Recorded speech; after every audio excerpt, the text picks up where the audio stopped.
Grandma corner, my daughter-in-law said with a soft laugh as she pointed toward the small table beside the kitchen door. We thought you would be more comfortable over there. Everyone at the dining room table smiled politely like she had just made some harmless little joke, but I remember the exact moment my chest tightened beneath my red cashmere sweater because deep down, I knew that sentence was not about comfort. It was about placement, about where I belong now. I am Margaret Holloway, 67 years old, retired literature teacher, widow for nearly 4 years, and until that Christmas Eve, I still believed family embarrassment happened to other people. Follow my story until the end, and tell me where you are watching from, because sometimes I think pain travels farther than love ever does. Snow had been falling over Boston since noon that day, coating Beacon Hill in thick white layers that made the city look softer than it really was. I spent almost 2 hours getting ready for dinner at Ethan and Claire's brownstone.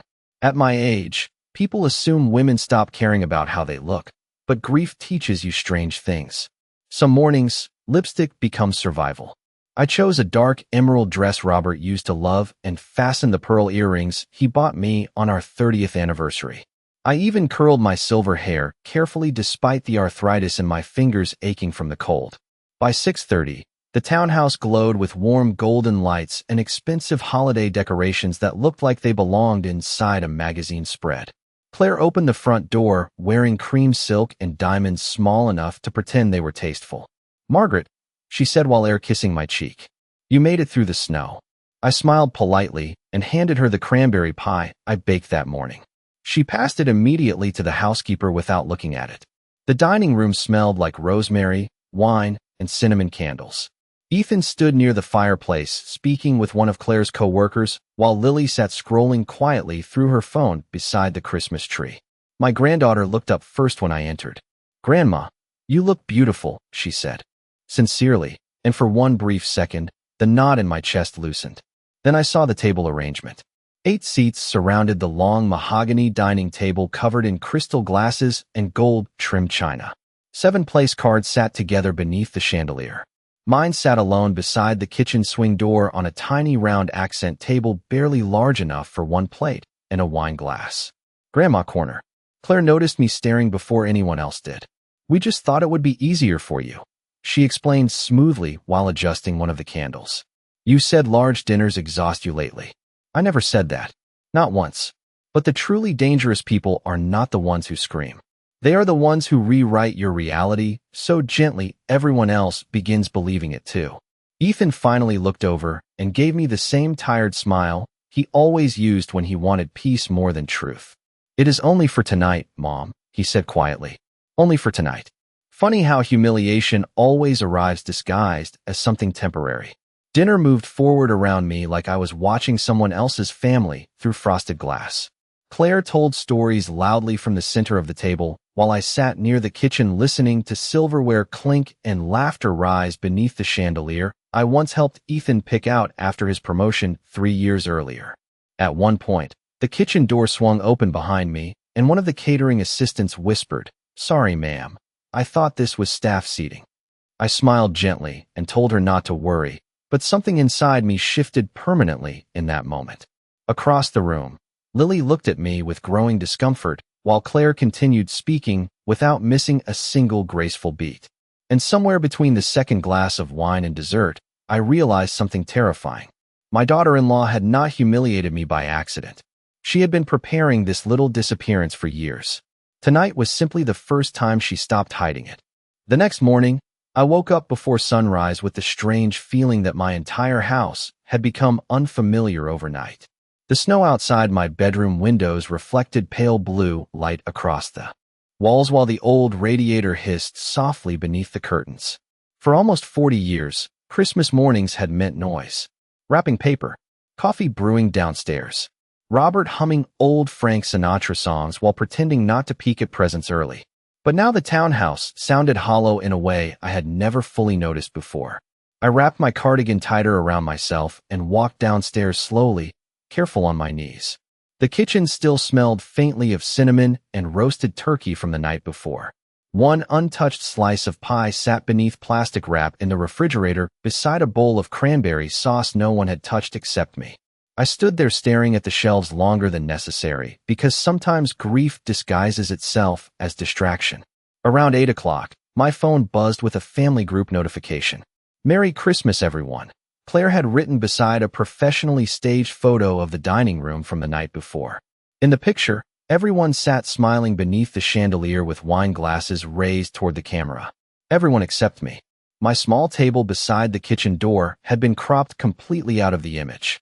I enlarged the photo slowly with trembling fingers. There was Ethan smiling beside Claire, Lily holding her glass awkwardly, Claire's parents seated proudly near the center. Even the floral arrangement I helped pay for sat glowing beneath candlelight, like part of some expensive holiday catalog. But there was no evidence I had even attended dinner at all. That hurt more than the table placement itself. Erasure always hurts deeper than insult. I set the phone down face first against the marble counter and poured myself coffee in silence. As steam rose from the mug, memories began surfacing one after another with uncomfortable clarity. Last Easter, Claire told me brunch reservations had been canceled because Lily was supposedly sick. Later that night, photos appeared online showing the whole family laughing at a waterfront restaurant in Cambridge. 6 months earlier, Ethan forgot to tell me about Lily's piano recital until after it happened. Claire claimed there had been confusion with the schedule. On my birthday, the year before, a bouquet arrived with no card attached. 3 days later, I overheard Claire telling a neighbor she had handled flowers for Margaret already, as though basic kindness had become another chore on her social calendar. At the time, I explained every incident away because that is what women from my generation were trained to do. We smooth tension. We absorb discomfort quietly so nobody else has to feel guilty. But sitting alone in that silent kitchen Christmas morning, I finally allowed myself to ask the question I had avoided for years. What if none of this had been accidental? Around 10, Lily texted me privately. "Grandma, are you okay?" Such a simple message. Yet somehow it carried more sincerity than every polished sentence Claire had spoken to me in months. I typed back carefully. "I am all right, sweetheart. Thank you for asking." 3 dots appeared immediately, disappeared, then returned again. Finally, another message arrived. "I am sorry about last night." My chest tightened. Teenagers rarely apologize for things adults teach them to normalize. Before I could answer, another text appeared. "Mom said you preferred sitting alone because crowds stress you out." I stared at the screen for a long moment. There it was again. The rewriting. The soft manipulation disguised as concern.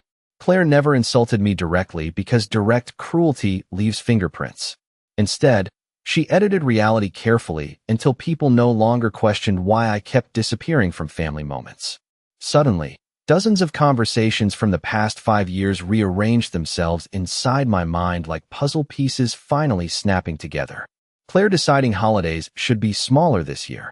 Claire volunteering to handle invitations so I would not feel overwhelmed. Claire gently correcting people whenever I disagreed with her version of events. She operated in the silences between words, in the pauses where doubt grows. By noon, snow had started falling again beyond the kitchen windows. Thick, slow flakes drifting across Beacon Hill like the city itself was trying to soften something cruel. I carried my coffee into the living room and sat beside the cold fireplace where Robert's photograph still rested on the mantel. He looked exactly the same in that picture. Calm blue eyes, crooked smile, the expression of a man who never once made me feel invisible. "You would have hated this," I whispered quietly toward the empty room. And for the first time since losing him, anger finally rose stronger than sadness. Not loud anger, something colder, clearer, the kind that arrives when humiliation repeats itself too many times to remain accidental. 3 days after Christmas, Boston disappeared beneath freezing rain and gray skies heavy enough to make the entire city feel exhausted. I spent most of that Thursday inside the townhouse with classical music playing softly through the living room speakers while I reorganized old bookshelves Robert built 30 years earlier. There is something strangely comforting about touching objects that still remember who you used to be before life became complicated. Around 2 in the afternoon, my phone buzzed again. Another family notification. Claire had uploaded a photo album titled Holiday Memories. I almost ignored it. But loneliness makes people curious in dangerous ways. The first picture showed Ethan carving turkey while everyone laughed around the table. The second showed Claire and her parents toasting beside the fireplace. The third showed Lily opening presents Christmas morning beneath the tree. I studied every image carefully. In not one single photograph did I appear. Not accidentally cut off. Not blurred in the background. Completely absent. As though I had never entered that house at all. My stomach tightened slowly while rain tapped against the windows beside me. Then I noticed the comments beneath the album. Claire's friend Amanda had written, "Beautiful family gathering as always." Claire replied almost immediately. Keeping things peaceful and intimate this year felt important. Peaceful and intimate. Such elegant little words. Anyone reading them would assume I simply preferred staying home. Claire understood something most people never learn. If you remove someone quietly enough, eventually others stop noticing they are missing. I closed the album and set my phone aside, but 15 minutes later another message appeared. This time from Lily. "Grandma, can I come see you tomorrow?" I stared at the screen for several seconds before answering yes. The next morning, Lily arrived wearing an oversized gray coat with snow melting into her dark hair. At 17, she had Ethan's eyes but none of his avoidance. She hugged me tightly the moment I opened the front door. "Your house still smells like cinnamon," she said softly while removing her gloves. "It always makes me feel safe here." The comment nearly broke my heart. We spent the afternoon baking sugar cookies while jazz music played quietly in the kitchen. Outside, freezing rain coated the sidewalks in silver ice while pedestrians hurried through Beacon Hill beneath umbrellas and scarves. For a while, everything almost felt normal again. Then Lily became unusually quiet. She stood near the counter twisting a dish towel nervously between her hands before finally saying, "Grandma, I need to show you something." My chest tightened immediately. Teenagers do not use voices like that unless innocence has already ended somewhere. Lily unlocked her phone slowly and opened a family group chat I had apparently never been included in. At first, the messages looked harmless. Dinner plans, vacation photos, shopping lists. Then she scrolled upward, and suddenly I understood. There was Claire joking about me falling asleep during movies. Claire calling me emotionally draining after Thanksgiving dinner. Claire complaining that I made every holiday feel old. Another message appeared beneath a photo of my Christmas table beside the kitchen door. "At least she likes quiet corners anyway." Several people reacted with laughing emojis, including Ethan. I felt all the warmth leave my hands at once. Lily looked devastated watching me read. "I am sorry," she whispered. I did not know she said this stuff until recently. I kept scrolling silently. Years of subtle cruelty preserved neatly inside glowing blue message bubbles. Tiny humiliations disguised as jokes. Complaints disguised as concern. There was even one message from Claire after my birthday 6 months earlier. "If Margaret keeps depending on Ethan emotionally like this, we will never have a peaceful life." Depend emotionally. I read the sentence 3 times because suddenly everything made sense. Claire never viewed me as family.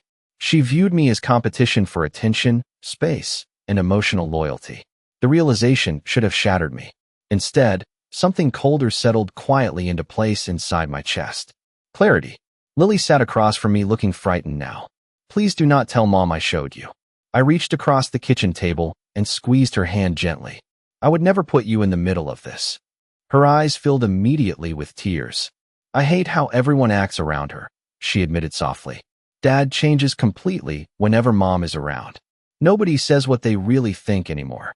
Outside, sleet rattled softly against the kitchen windows while the old clock near the hallway ticked through the silence between us.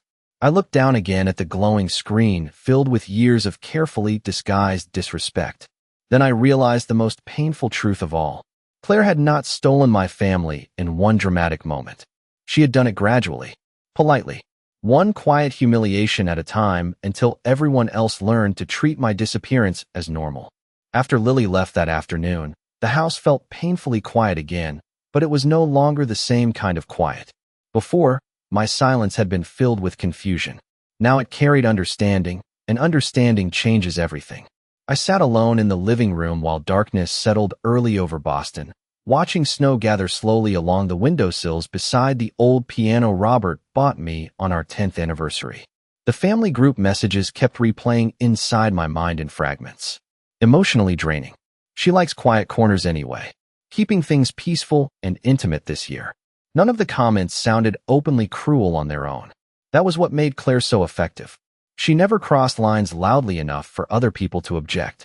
Instead, she built small, careful narratives until everyone around her accepted them as truth. And the worst part was realizing how many times I had helped her do it. Around 7 o'clock, I opened the cedar chest near the fireplace where I kept old family albums and letters. Dust rose softly into the warm lamplight as I lifted out photographs from years earlier. There was Ethan at 12 holding a baseball glove twice too large for his hands, while Robert laughed beside him. Another photo showed me helping Lily decorate Christmas cookies when she was 5, flour covering both our sweaters while Claire stood in the background smiling for the camera. Looking at those pictures now felt strangely unsettling because I could pinpoint exactly when things had started changing. At first, Claire had been charming, attentive. She asked thoughtful questions about my teaching career and brought flowers whenever she visited. I remember feeling relieved Ethan found someone polished and ambitious after years of unstable relationships. But slowly, subtle changes began appearing. Claire started correcting small details whenever I told family stories. "That is not exactly how Ethan remembers it," she would say gently. Or, "Margaret gets sentimental about these things." At holidays, she reorganized traditions while insisting she was simplifying everyone's lives. Sunday dinners became less frequent because Ethan was supposedly exhausted from work. Birthdays moved to restaurants farther from my neighborhood because driving into Beacon Hill was inconvenient. Every adjustment sounded reasonable by itself. Yet somehow, after years of these little revisions, I found myself standing outside my own family looking in through the glass. I pulled another photograph from the album. This one showed Robert beside the garden behind our old summer house in Maine. He looked sunburned and happy, holding pruning shears while smiling toward me behind the camera. Suddenly, grief hit me so sharply I had to close my eyes. Robert would have seen through Claire immediately, not because she was dramatic, because he understood people who controlled rooms quietly. He used to tell me, "The dangerous ones are never the loudest, Maggie." At the time, I thought he meant business rivals. Now I understood he meant something much larger. My phone buzzed against the coffee table, pulling me from memory. "Claire." For a moment, I considered ignoring the call completely. Instead, I answered calmly. "Hello, Claire." "Margaret," she said smoothly, her voice wrapped in artificial warmth. "I just wanted to check on you after Christmas. You seem tired." Tired. There it was again. Another tiny rewriting of reality. Not humiliated. Not isolated. Simply tired. "I am fine," I replied quietly. A brief silence followed before she continued carefully. "Lily mentioned she visited you today. I hope she did not upset you with teenage dramatics." My fingers tightened around the phone. Claire already knew. Of course she did. Mothers like her always sensed shifts in loyalty immediately. "She baked cookies with me," I answered evenly. "That sounds lovely," Claire replied, though her tone cooled almost invisibly. "I just worry sometimes that Lily becomes emotionally overwhelmed by family dynamics she does not fully understand." Family dynamics. Such elegant language for manipulation. I looked across the room toward Robert's photograph still resting above the fireplace. Then I said something I had not allowed myself to say in years. "I think Lily understands more than you realize." Silence. Not long. Just enough to feel intentional. Claire recovered quickly. "Well," she said lightly, "I am glad you are keeping busy. We should all focus on positivity moving into the new year." Positivity. Another polished word designed to bury discomfort before anyone examined it too closely. "Of course," I replied calmly. After we hung up, I sat motionless for several minutes while the storm outside thickened across the city. Then slowly, I stood up and walked toward the hallway mirror near the staircase. The woman staring back at me looked older than she had 1 week earlier. But she also looked awake. For years, I kept shrinking myself to preserve harmony inside a family already quietly removing me piece by piece. And standing there in the soft yellow light of the old townhouse, I realized something that frightened me almost as much as the betrayal itself. I no longer wanted harmony badly enough to disappear for it. The first week of January arrived wrapped in bitter cold and sharp winds blowing through Boston Harbor. Hard enough to rattle the townhouse windows at night. For years after Robert died, winter had felt unbearable to me. Every room seemed too large. Every silence stretched too long. But something unusual happened that January. Instead of shrinking further into loneliness, I began moving again. slowly at first. One morning, I booked a haircut appointment I had postponed for nearly 2 years. Another afternoon, I accepted an invitation to a literary fundraiser downtown that I normally would have declined out of exhaustion. It was not revenge.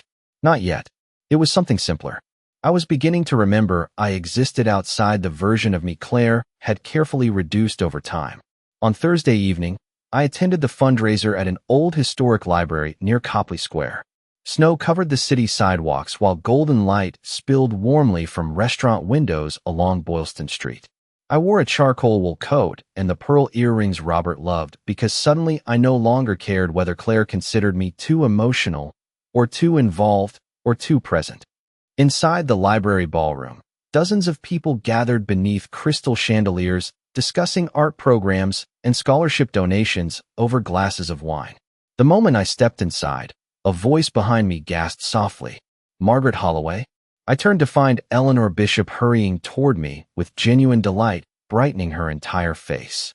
Eleanor and I taught together nearly 20 years earlier before retirement pulled us into separate lives. "Good Lord," she laughed while embracing me warmly. "You vanished completely after Robert passed." Vanished. The words settled heavily inside me, because that was exactly what Claire wanted everyone to believe had happened naturally. "Life became smaller for a while," I answered carefully. Eleanor studied me for a moment longer. "Well, it should not stay that way." Throughout the evening, people approached my table one after another. Former colleagues, old community board members, parents of former students. They remembered details about my career I had nearly forgotten myself. One man recalled a scholarship fund I helped create for low-income students years earlier. Another woman thanked me for encouraging her daughter to apply for graduate school. Everywhere I turned, I encountered evidence that my life had mattered deeply to people beyond my family. Claire had spent years quietly teaching me I was becoming irrelevant. Yet inside that ballroom, I realized irrelevance had never truly been mine. It had simply been assigned to me by someone threatened by my presence. Around 9 o'clock, Eleanor leaned toward me while we stood near the dessert table. "I almost invited Ethan and Claire tonight," she said casually. "Claire always acts so busy these days." I forced a polite smile. "She does enjoy managing a full schedule." Eleanor lowered her voice slightly. "Forgive me if I am overstepping, but she has always struck me as someone very focused on appearances." I said nothing. Silence often invites honesty faster than agreement. Eleanor glanced toward the ballroom thoughtfully before continuing. "Robert used to talk about how much warmth you brought into every room. Lately, when I see your family socially, everything feels beautiful but strangely cold. Beautiful but strangely cold." I repeated the phrase silently because it described Claire perfectly. Every dinner immaculate. Every holiday photographed flawless. Every interaction polished smooth enough to hide the absence of genuine tenderness underneath.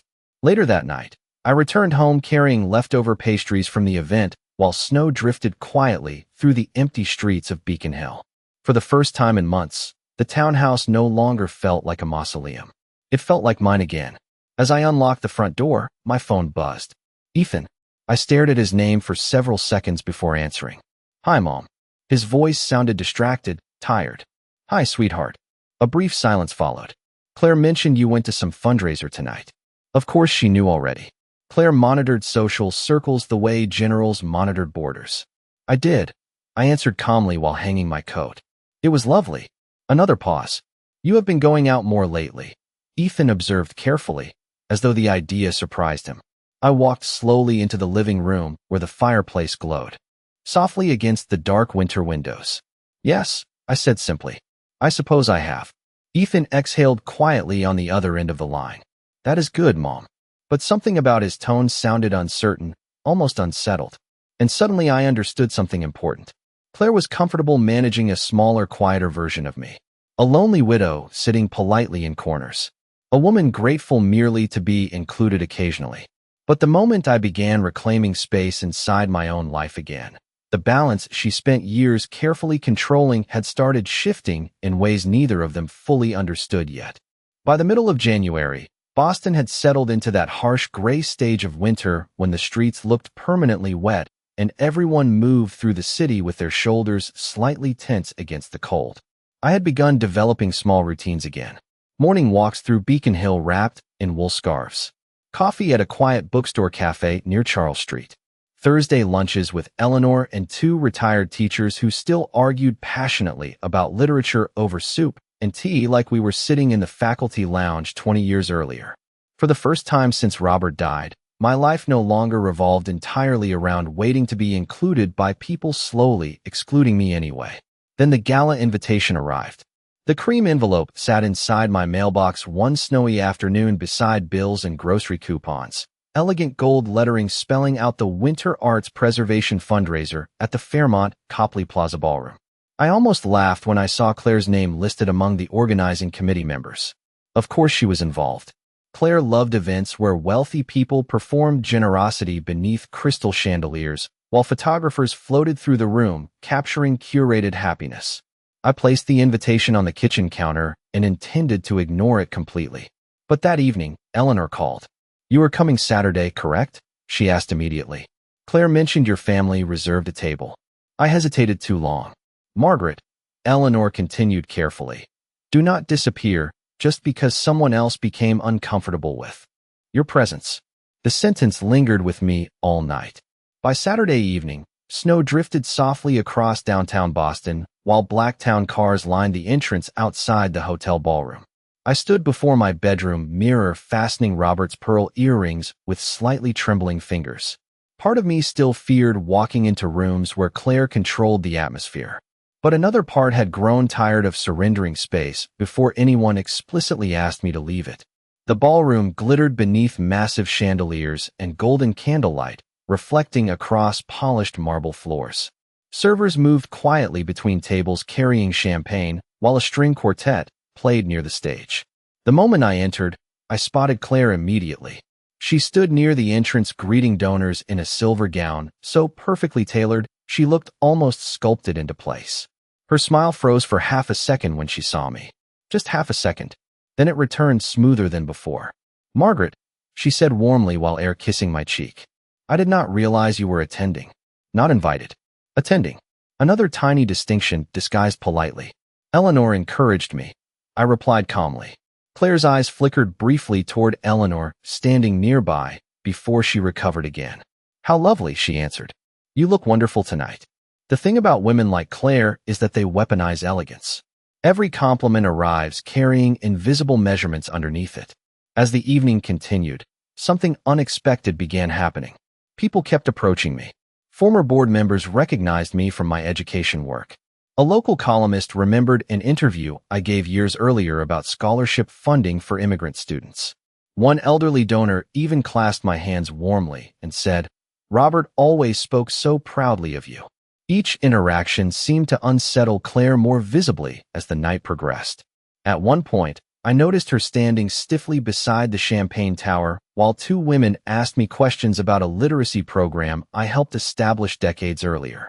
For years, Claire carefully controlled the version of me presented socially. Lonely widow, aging mother, quiet, background figure. But inside that ballroom, surrounded by people who knew me before she entered the family, her narrative began cracking around the edges. Then came the moment that changed everything. During dinner service, one of the event photographers approached our table, smiling politely. "Could I get a family photo for the donor archive?" Before Claire could answer, the photographer looked directly at me and added, "Mrs. Holloway, would you mind standing near the center? We would love the founder family represented prominently." Founder family. Claire's expression shifted so subtly most people would never notice it. But I did. Her jaw tightened almost invisibly while Ethan looked genuinely surprised. "Founder family?" he repeated. The photographer nodded enthusiastically. "Margaret and Robert Holloway helped fund the original arts scholarship 20 years ago. Half this gala exists because of them." Silence settled briefly around the table. I glanced toward Ethan and saw something unfamiliar crossing his face. Confusion. Real confusion.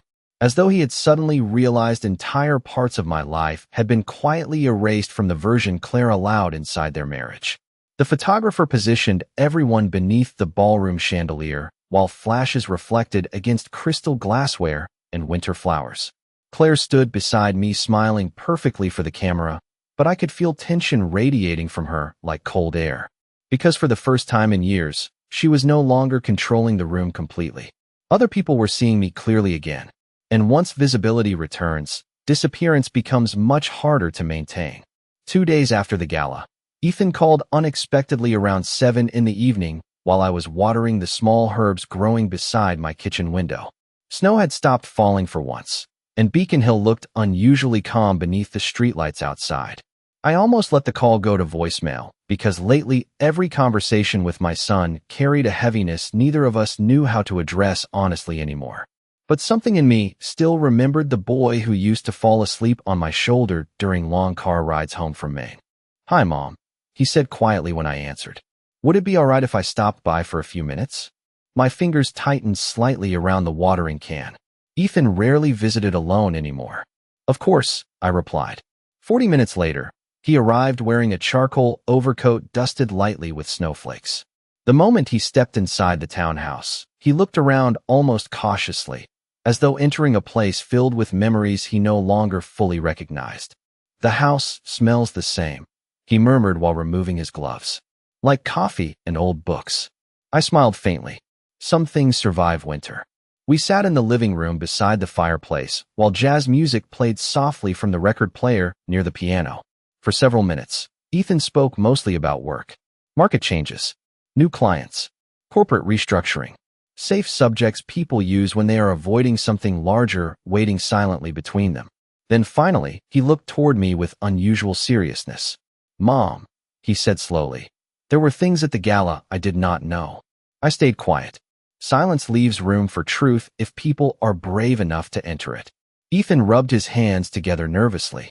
"I did not realize how many people still knew you through the Scholarship Foundation. Claire always said you stopped wanting involvement in public events after Dad passed." There it was again. Another version of me rewritten neatly over time. "Did I?" I asked gently. Ethan frowned slightly. "I guess I never really questioned it." The fire crackled softly between us while traffic moved faintly outside along the icy Boston streets.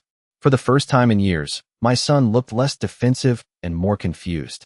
"At the gala," he continued quietly, "people kept talking about you like you were still important to them." The sentence should have offended me. Instead, it made me profoundly sad. Still important. As though importance naturally expired with age unless younger people renewed permission for it. I folded my hands carefully in my lap before answering. "Ethan, do you know how many times I was told I probably wanted quiet instead of inclusion?" He looked down immediately. "Mom." "No," I said. Softly, not angry, only tired. "I am asking honestly. Do you know?" He stayed silent. So I continued. "Every holiday, every gathering, every time plans changed without me being told. Claire always framed it as concern for my comfort. And eventually, even you began speaking to me like I was someone fragile who preferred distance." Ethan stared into the fireplace now, his expression tightening slowly as memory caught up with him. "I thought," he stopped speaking, then tried again. "I thought I was respecting your space. You were respecting a story someone else wrote about me." The room fell silent after that. Not hostile silence. The kind that arrives when truth finally enters a conversation too long delayed. Ethan leaned back slowly against the couch cushions, looking suddenly older than 42. "Lily told me she visited you after Christmas," he admitted carefully. "She seemed upset afterward." I nodded once. "She showed me the family messages." His face drained immediately of color. "Messages?" "The jokes," I answered calmly. "The comments about me being emotionally draining. The photographs where I was carefully cropped away. All the little things." Ethan closed his eyes briefly, like someone hearing an echo of himself he no longer recognized. "I never." His voice cracked slightly before he stopped again. "I used the laughing emojis sometimes because it felt easier than disagreeing." Easier than disagreeing. There it was. The sentence that explained almost everything about how families slowly lose themselves. Not through cruelty alone. Through convenience. Through silence. Through people choosing comfort over honesty one small moment at a time. Ethan stared toward the mantel where Robert's photograph rested beneath warm lamplight. "Dad would be furious with me," he whispered eventually. I looked at the picture too. "Your father would be disappointed that you stopped paying attention." The words landed heavily between us, but I did not soften them. Some truths lose meaning when wrapped too gently. Ethan swallowed hard and nodded slowly. Claire always said she was trying to protect our peace. I turned toward him, then with more calm than anger. Peace built on someone else disappearing is not peace, Ethan. He looked at me differently after that. Not like a burden. Not like a fragile widow needing management. For the first time in years, my son looked at me like a complete person again.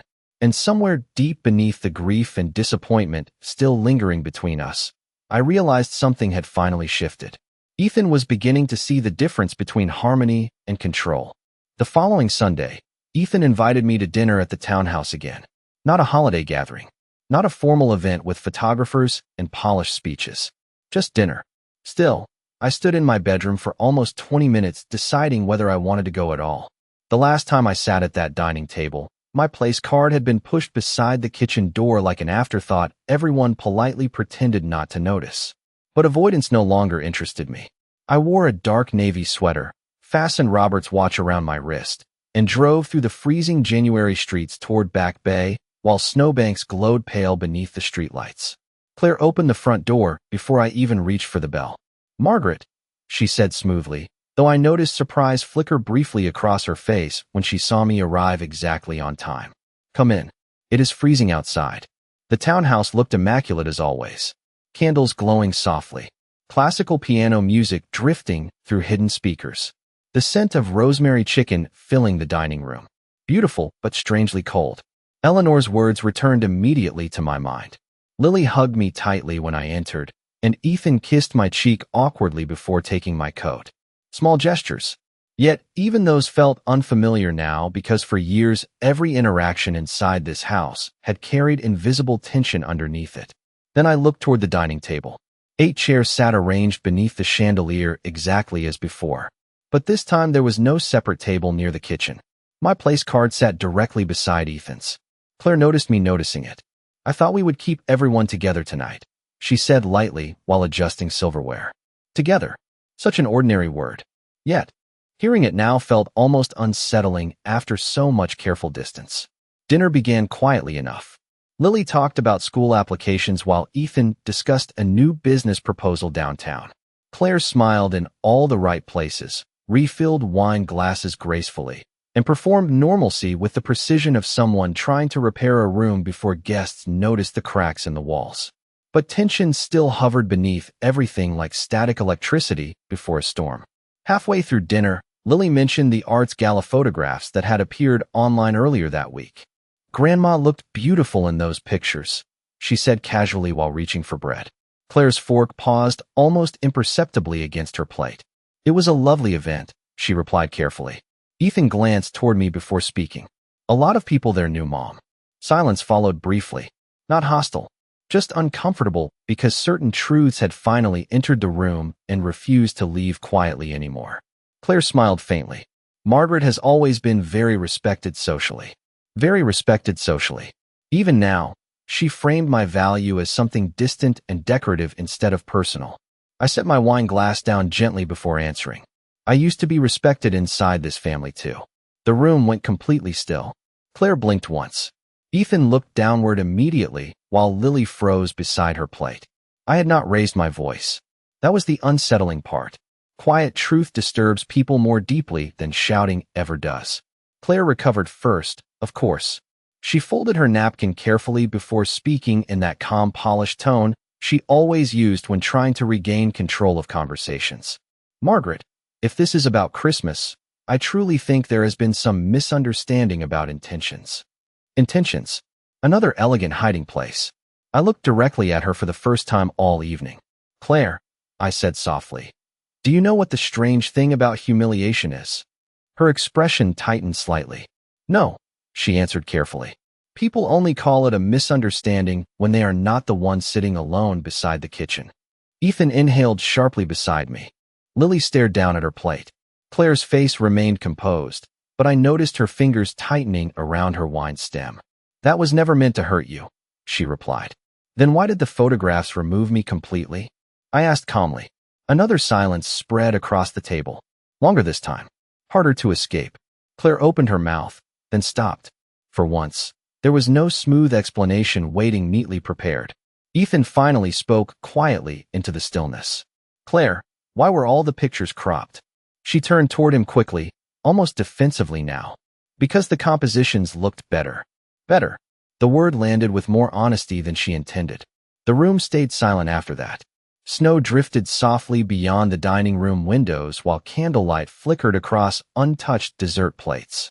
Then Claire looked back at me with something colder beneath her polished expression. I do not understand why you are suddenly making everything into a personal attack after all these years. Suddenly. I almost smiled at that. Because women like Claire always believe pain begins only when it is finally spoken aloud. I leaned back slightly in my chair and answered with more calm than anger. I am not suddenly wounded, Claire. I simply stopped pretending not to notice. No one spoke after that. But for the first time in years, the silence no longer belonged entirely to me. By early February, winter in Boston had softened slightly. Snow still lined the sidewalks in gray frozen piles, but sunlight lingered longer each evening across the brick buildings of Beacon Hill. The tension after that Sunday dinner never exploded into dramatic arguments the way television families do. Real fractures rarely sound loud at first. Instead, people simply begin seeing each other more clearly, and clarity changes the atmosphere of every room afterward. Ethan started calling me twice a week without Claire reminding him. Lily visited often now, sometimes bringing homework, just so she could sit quietly near the fireplace while I read beside her. Even the townhouse dinners changed. Not magically, not perfectly, but noticeably. Claire spoke less during conversations because for the first time, Ethan no longer allowed her interpretations to automatically become the official version of reality. One snowy afternoon, Ethan stopped by unexpectedly after work. He stood awkwardly near the kitchen island while I prepared tea. "Mom," he said carefully, "I talked to Claire about the group messages." I stirred honey slowly into my cup before looking up. And he exhaled heavily. "She said the jokes were harmless. That everyone vents privately sometimes." I nodded once because that explanation no longer surprised me. People rarely recognize cruelty when it benefits their comfort. Ethan rubbed the back of his neck tiredly. But then I started noticing things myself. I stayed quiet. Every time you were not included somewhere, Claire always had an explanation ready before anyone even asked questions. Every single time. Outside, weak winter sunlight reflected against the icy backyard fence while silence settled between us. Ethan looked deeply unsettled now, like someone replaying years of memories through entirely different eyes. "I do not know how I missed it for so long," he admitted softly. I carried both teacups into the living room and sat beside the fireplace before answering. Because manipulation rarely arrives looking cruel at first. Sometimes it looks helpful, organized, reasonable. Ethan stared into his tea for several seconds. "Did you hate her?" The question surprised me enough that I almost smiled. "No," I answered honestly. "That was never the problem." He looked up then, confused. I folded my hands carefully in my lap before continuing. Claire spent years believing there was only enough space in this family for one important woman. So she slowly reduced me until she felt secure. Ethan leaned back heavily against the couch cushions, absorbing the words in silence. "And me?" he asked eventually. "What did I do?" That question hurt more than anything else because my son sounded less defensive now and more ashamed. I looked toward Robert's photograph resting quietly above the mantel. Then I answered gently. "You chose comfort too often when honesty would have been harder." The room stayed silent except for the crackling fire and distant traffic outside. Finally, Ethan nodded slowly. "That sounds fair." Later that week, Claire called me directly for the first time in months without an event or obligation attached to it. Her voice sounded unusually stripped of performance. "Margaret," she said after a long pause, "I think we should talk." We met 2 days later at a quiet cafe near the public garden while snow drifted softly beyond the windows. Claire arrived wearing a cream wool coat and very little makeup, which somehow made her appear younger and more tired at the same time. For several minutes, neither of us spoke much. Then finally she looked down at her untouched coffee and said quietly, "I did not realize how far things had gone." I studied her carefully across the table. "Yes," I replied calmly. "You did." She flinched slightly because sometimes truth sounds cruel only after excuses stop protecting people from it. Claire sighed and looked toward the snowy street outside. "I always felt like Ethan loved you in a way he never fully needed me." There was at last. Not hatred. Fear. Fear disguised as control for so many years it became habit. I sat quietly for a moment before answering. Love is not limited, Claire. But insecurity makes people behave as though it is. Her eyes filled briefly with tears she clearly did not expect. For the first time since I met her, she looked less like a polished antagonist and more like a deeply unhappy woman exhausted from competing inside a battle no one else agreed to fight. When we left the cafe, snowflakes drifted gently across Boston Common, while the late afternoon sky turned pale silver above the city. Claire pulled her coat tighter before speaking one final time. I do not expect forgiveness overnight. I looked at her calmly beneath the falling snow. That is good, I answered softly, because this was never about punishment. It was about refusing to disappear. That night, I stood beside my living room window watching winter settle quietly over Beacon Hill while warm lamplight filled the old townhouse behind me. For years, I believed surviving family pain meant enduring it silently. But I understand something different now. Sometimes, dignity is simply the decision to remain visible, even after people grow comfortable pretending you are not there.